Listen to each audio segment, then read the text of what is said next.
Yo, bunkering kami ngayon. Saka sa kalukuyan nakahuli ng matambaka. Big time. Matambaka. Yan o. During bunkering yan o. During bunkering. Nakahuli ko naman ang isda. Si El mismo.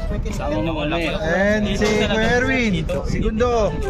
And El Pedro. Oh. Ha? Huge fish, catfish. Literal na catfish. Dito ano Laki, oh. Dito ka ano yung Dito ang duli.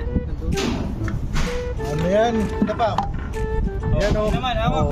Catching a huge fish here in New Orleans.